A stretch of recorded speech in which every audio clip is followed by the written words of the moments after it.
The Bible talks often about valleys, and when it refers to valleys, it's talking about battles. A lot of battles took place with the Israelites. They were in the valley, and they were fighting.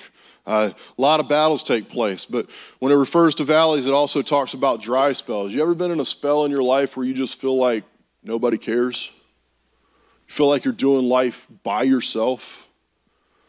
Because when you go home, nobody's calling and texting you, and you're facing this situation in your life, this loss of a loved one, this job that you thought was your career, and now all of a sudden the company is folding and you've got to find another means of income.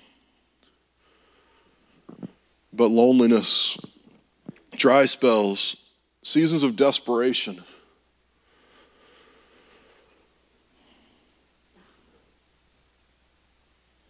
It's easy to rely on God when we're on the mountaintops. When everything's going smooth for me, man, I'm right there. I'm giving God the credit. I'm giving God the praise. But as soon as something bad, something changes my life, something out of the ordinary happens, I lose focus very quickly. And maybe you don't, but I do. I lose focus very quickly. Just over 2 years ago, I was doing some work around here, in Portsmouth, and I got a text. Hey, pray for Tim Brackeen. He has been shot and doesn't have brain activity.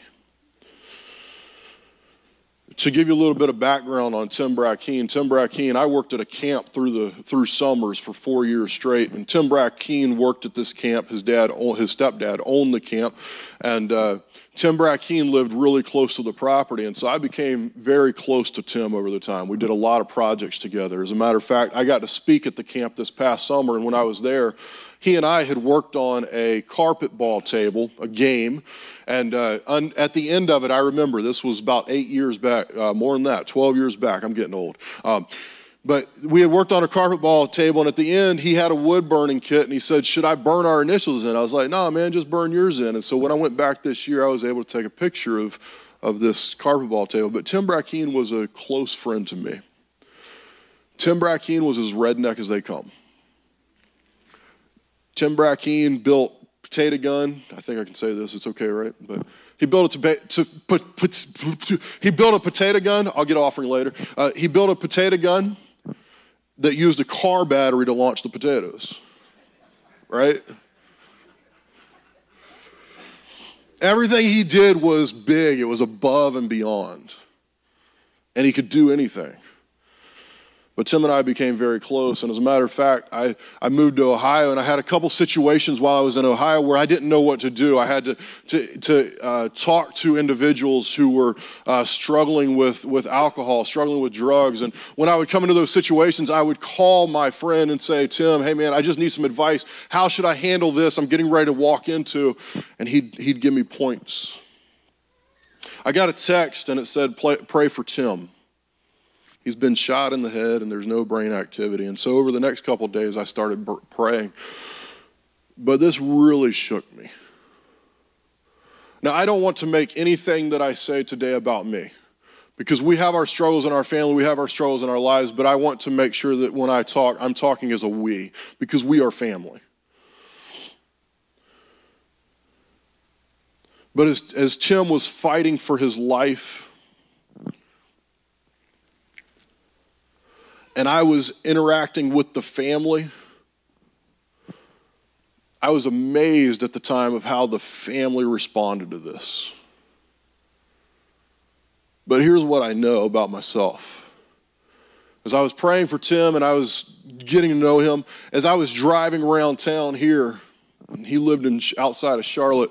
As I was driving around town here, there would be times that tears would start flowing down my eyes. Why? Because I didn't know what to do. I didn't know how to respond. I didn't know how to help. Let's read Psalm chapter 84. Psalm chapter 84, verse 5. It says, blessed are those whose strength is in you. Now, when you read through the Psalms, here's my thing. I share this a lot. I even said it this past week. Y'all have heard the statement, strong back, weak mind. I'm very much in that category. I have a strong back. My back very rarely hurts me. I'm probably going to be hurting all this next week now that I said that. But my back very rarely hurts me. But my mind, I really struggle to remember things, comprehend. I struggled all through school. I tried, but strong back, weak mind. I was in college and English literature. Anybody in here like English literature? Okay, yeah, God bless your souls. I would get an assignment. It was like read page 38 to 3038 by tomorrow morning. And the print was literally 2-point font, right? Y'all with me? And I'm serious, like the book was 12 inches thick at least. And I would read this assignment, have no clue what I'm reading, and I would go to class the next day and I would sit down, okay, check off that you read the assignment. I read the assignment. And then the professor would say, okay, let's discuss. I hated it when he started with, let's start with a quiz. Because I had no idea what I read. I read a bunch of words. But he would start to, whenever he would come in and say, okay, let's discuss what you read, and he would start sharing the story that I had read the night before, and he'd get done sharing. I'd sit there and be like, that is an incredible story, and I obviously read the wrong part, right? Do any of you feel that way when you read the Bible? Like you're reading the Bible and you get done and you're like, I got nothing. Nothing. And sometimes it's because our lives are so busy that we're not taking the time to think. But a lot of times we just read through it out of habit and we just read. And this is one of those verses that I've read through and has never really stood out to me. But 84 verse 5 says, blessed are those whose strength is in you, in God.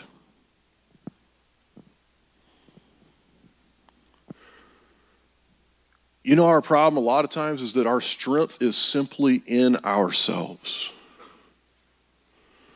If we're not spending time with God, if we're not growing in God, if we're not reading the Bible, if we're not praying, then we are doing things on our own effort. And our strength can only be as strong as we are.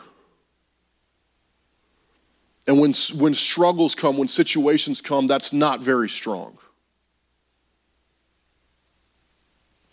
But the Bible says, blessed are those whose strength is in you, in whose heart are the highways to Zion. Speaking of Jerusalem here, and this is talking about Israelites who are taking pilgrimages to go to Jerusalem or spending time learning about God. They're setting aside time in their days so that they can spend time with God on a regular basis. And the way that he puts it here is, in whose heart are the highways to Zion. Those individuals' hearts, their desire was to be with God, to be one with God. And so I would ask us today, first off, do you have a relationship with God? God can change our lives. God's changed my life over and over and over. But a lot of times we lose focus of Zion. We lose focus of Jerusalem. We lose focus of God. And our hearts are no longer on the highways to Zion, but our hearts are on the things of this world and the pressures of this world and the items that we face on a daily basis that drag us down.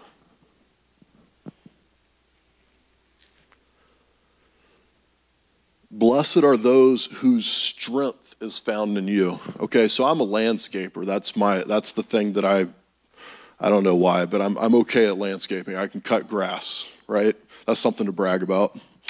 I'm a good grass cutter. When I was young, 18, 19, even younger than that, but all the way up until I got 30, I could work all day long. I could sweat, drink a little bit of water, not eat. Man, I'd be good to go. This past year, I hired this kid that reminded me a lot of myself when I was his age.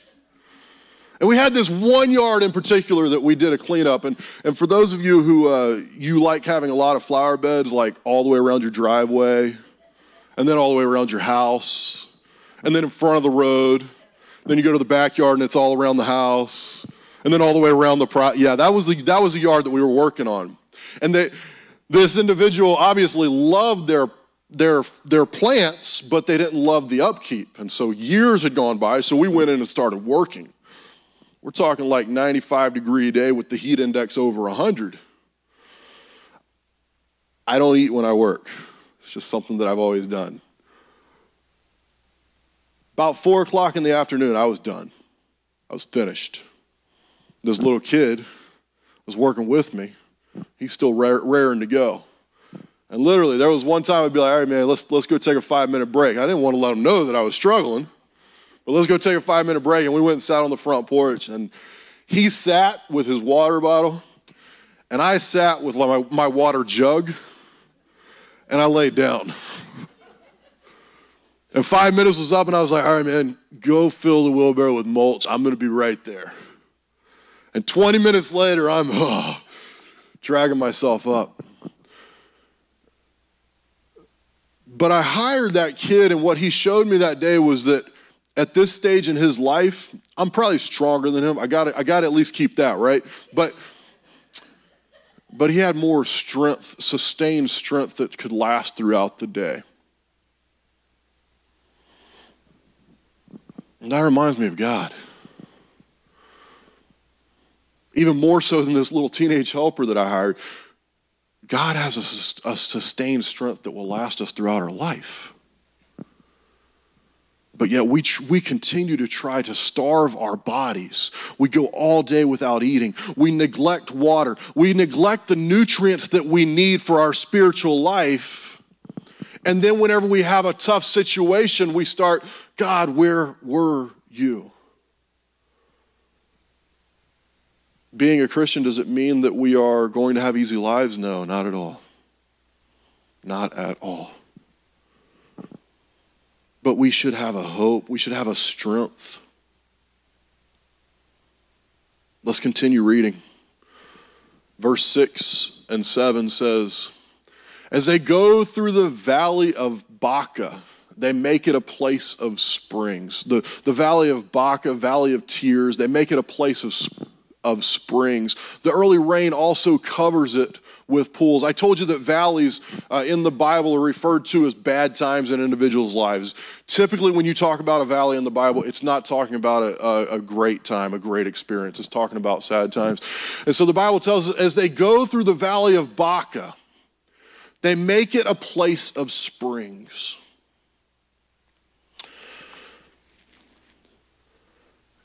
I did a lot of research on this, a lot of reading. I didn't understand a lot of it, but I did a lot of reading. But there was one thing that really stood out to me. It said, this is talking about the individuals going on their pilgrimage to seek out God. And when they're on their pilgrimage, they're going to come across parts of their life that there's going to be a struggle. And in the valleys, that was a great place when someone was traveling for robbers to hide, because in the valleys, especially what the Valley of Baca is referring to, it was dry.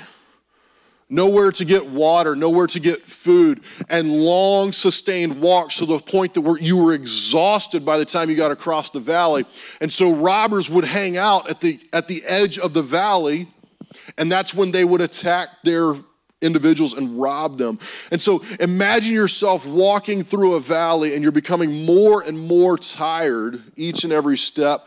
You're lacking water, you're becoming fatigued, and then the robbers step out. But that is so how life is. We go through the valley and we have nothing to sustain us. And as we're coming to the other side, rather than saying, I'm almost out, I can see the end. God, you have been good. We come to the end and one other roadblock hits us. And it's like we quit, we give up. But in the next part of the verse is the important part. It says, as they go through the valley of Baca, they make it a place of springs. The early rain also covers it with pools. And the illustration that they gave here, they said this is basically when you move into an area that doesn't have water and you want to build a house, what do you have to do? One of the first things you need is water, and so you hire a company to come out and dig a well.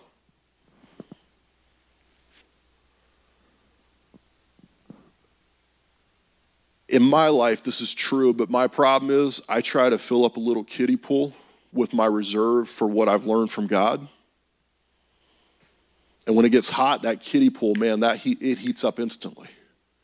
And it's not fun to sit in, and it's not fun to cool off in, and that water gets dirty really fast. But what the Bible tells us is that these individuals, as they were going through the hard times, they were digging a well. And they were looking for God, and they were connecting to God. You say, what do you mean by digging a well? I mean getting into the Scripture. Connecting with other believers. Finding ways to replenish your strength. Because oftentimes when we're going through the struggles and the hard times, what do we focus on? We focus on the struggles and hard times. When you're laying in bed at night, what do you focus on? You focus on the struggles and the hard times. And so we have sleepless nights and we wake up exhausted and we go to work the next day and we're struggling at work, and it just builds on each other. Verse 7 says, they go from strength to strength. Each one appears before God in Zion. Check this out. If we're going day to day focusing on the struggles that we have, what is going to happen? We're going to continue to go deeper and deeper into our gloom, into our discouragement. And it's going to drive us to a place of darkness that we don't want to be. And so in these times, what the Bible tells us is these are times that we need to dig a well, but we also need to help focus on others. Now this is really, really, really, really difficult.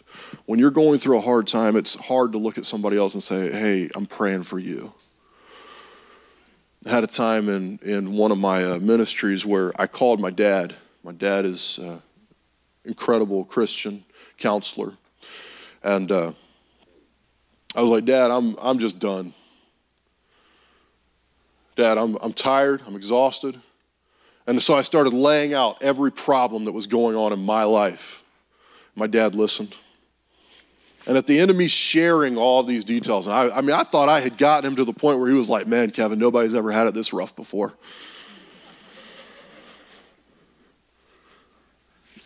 He said, Kevin, I just read an article about a school bus, but the driver went to sleep, went over a bridge, and all 47, I think, students were killed instantly. And because of my deep, dark, feel sorry for me, I was like, okay, thanks for the news update. Can we get back to my problems? And then he said, Kevin, I just want you to think. When you think you have it bad, there's always somebody who has it worse. And he's made this statement my whole life. He said, if every person in this world was to take their problems, their struggles, and put them in a pile in the middle of a room, we would all leave with our same struggles. We would choose to leave with our same struggles because once you see what goes on in other people's lives. And so what the Bible tells us is we need to dig a well. We need to have a relationship with God. We need to be growing in God, even in the hard times, because I have it asked all the time, where was God during? But we also need to connect with others, because other people hurting can be an encouragement to you as well. You can lift each other up. So my friend Tim, I believe he struggled for 3 days, and they finally decided that he was not going to survive. And they had to choose to take him off life support. At this point, I was crying. This was a good friend. This was somebody I called, probably every 2 or 3 months, and man, we would talk for an hour. Just good guy. Man, I was crying. He had a 4-year-old daughter. And I was like, why, God? Why would you allow something like this to happen?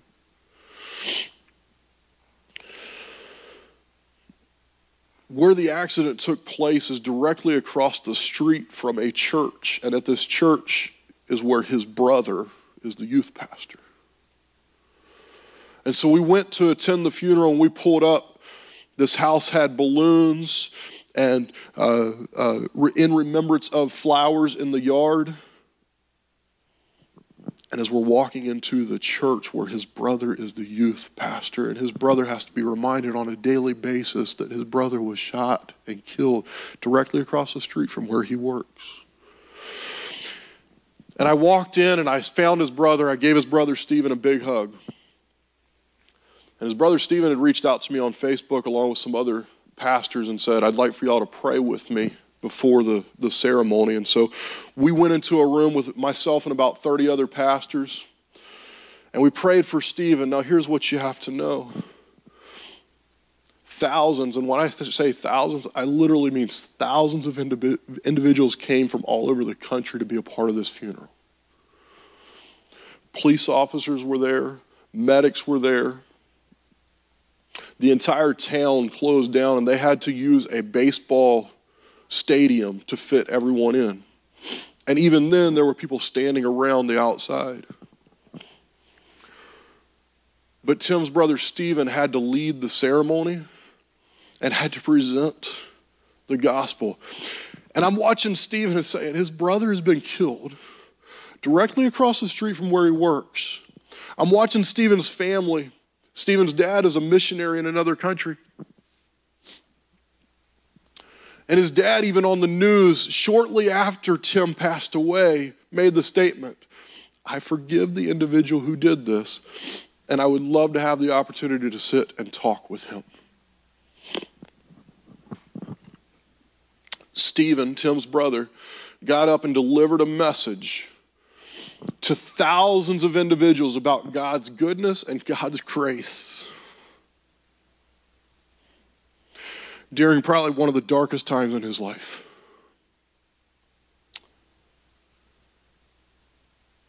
And he made the statement to me before he got up. He said, Kevin, I feel like I'm empty. He said, I feel like there's nothing left in me.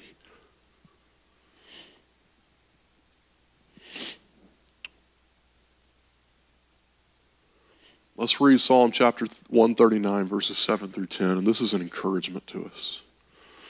Where shall I go from your spirit? God, where can I go that you're not there? God, where can I wander to that I cannot get a hold of you? God, where? Where shall I go from your spirit? Or where shall I flee from your presence? If I ascend to heaven, say it with me, you are there. If I make my bed in Sheol, you are there. Verse 9. If I take the wings of the morning and dwell in the uttermost parts of the sea, even there your hand shall lead me, and your right hand shall hold me. I asked my wife last night if it would be okay if I shared some stories that happened to us, and after talking and thinking, it's not about me.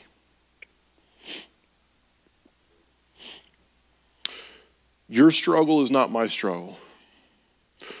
Your difficult circumstance is not your valley is not my valley. But your valley is important. And your valley is hard. And your valley is real. And it's easy to praise God when we're on the mountaintops. Thank you, Jesus. But oftentimes when we're in the valley, it's hard.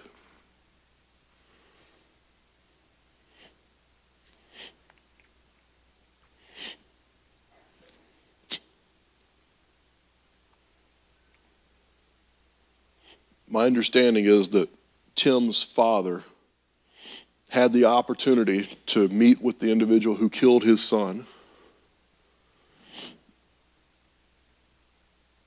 And he got to share with him God's love. I don't know if I could have done that. Because I've got an 8-year-old son. And I think that y'all would agree if somebody was to hurt your kid or a kid, you've done in well. But you also got to say, and by the way, whether you choose to accept or not, I forgive you.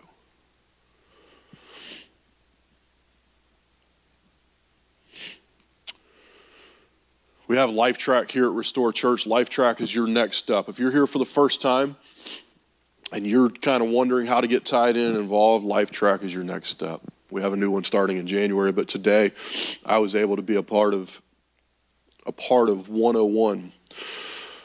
And there's a statement that Pastor makes in the session, and he says, one decision in life is eternal. One decision in life is eternal. And that decision is if we choose to accept or we choose to reject God. Some of you may be in here today and say, I haven't made that first decision. I've been trying to do better. Can I say to us, Christianity is not about doing better. It's not. I see too many people come in and say, I'm just trying to better myself. I'm trying to not focus on the negative. We're always going to have negative in our life. We're humans. There's always going to be struggles in our life because we are humans. People are going to do things that disappoint us because guess what? They are humans. But did you know that there is an individual? There is a being, there is a God who sent his son to this earth for one thing, and that was so that you and I could have life and have life more abundantly, both here and hereafter. Do you not know where to turn to whenever you're in the valley? Can I say it? Can I ask you, have you dug a well? Have you dug a well? Would you bow your heads with me?